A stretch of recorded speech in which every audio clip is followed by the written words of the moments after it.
l'histoire de l'homme qui a inventé le Coca-Cola.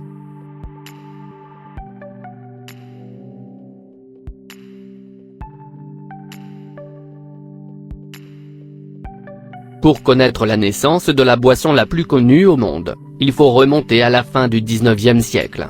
Aux États-Unis vivait le Dr John Stitt Pemberton, chimiste et pharmacien de la ville dont la curiosité et le désir d'innover l'ont amené à créer la boisson gazeuse la plus vendue au monde. Ioria a été l'État pionnier dans l'adoption de la loi sèche aux États-Unis, abandonnant la vente et la consommation de boissons alcoolisées lors d'une précédente période expérimentale dans les années 1886 et 1887. Pemberton a passé de nombreuses heures à mélanger les ingrédients pour créer un sirop contre les problèmes de digestion, et qu'elle fournissait également une quantité d'énergie suffisante. Une nouvelle boisson stimulante et revigorante était l'affirmation de la publicité de Coca-Cola au départ. Parmi les nombreux autres remèdes et élixirs de l'époque, il y avait quelque chose de différent dans la préparation Pemberton, la saveur unique qui caractérise Coca-Cola, et que le pharmacien d'Atlanta a réussi à mélanger dans son laboratoire d'ingrédients naturels comme la feuille de coca, noix de cola et eau gazeuse. C'était le 8 mai 1886.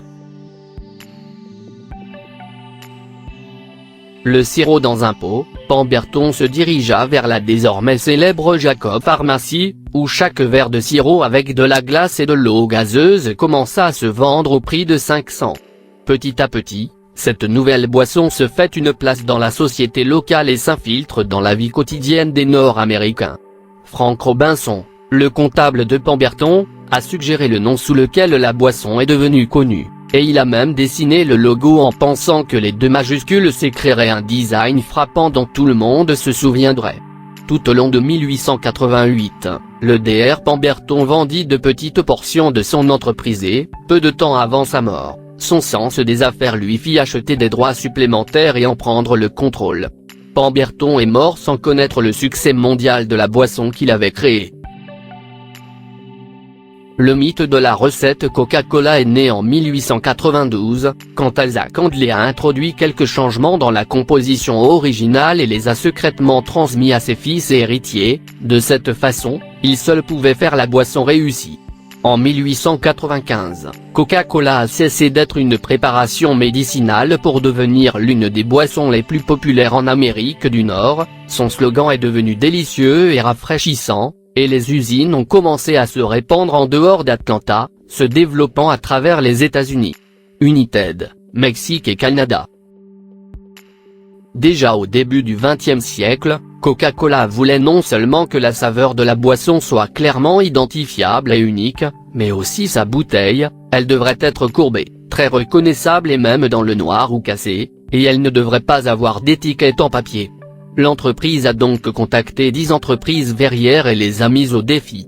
Le 16 novembre 1915, l'entreprise dépose le brevet de conception de la bouteille, qui s'inspire des formes d'une cabosse de cacao ovale aux rainures très caractéristiques.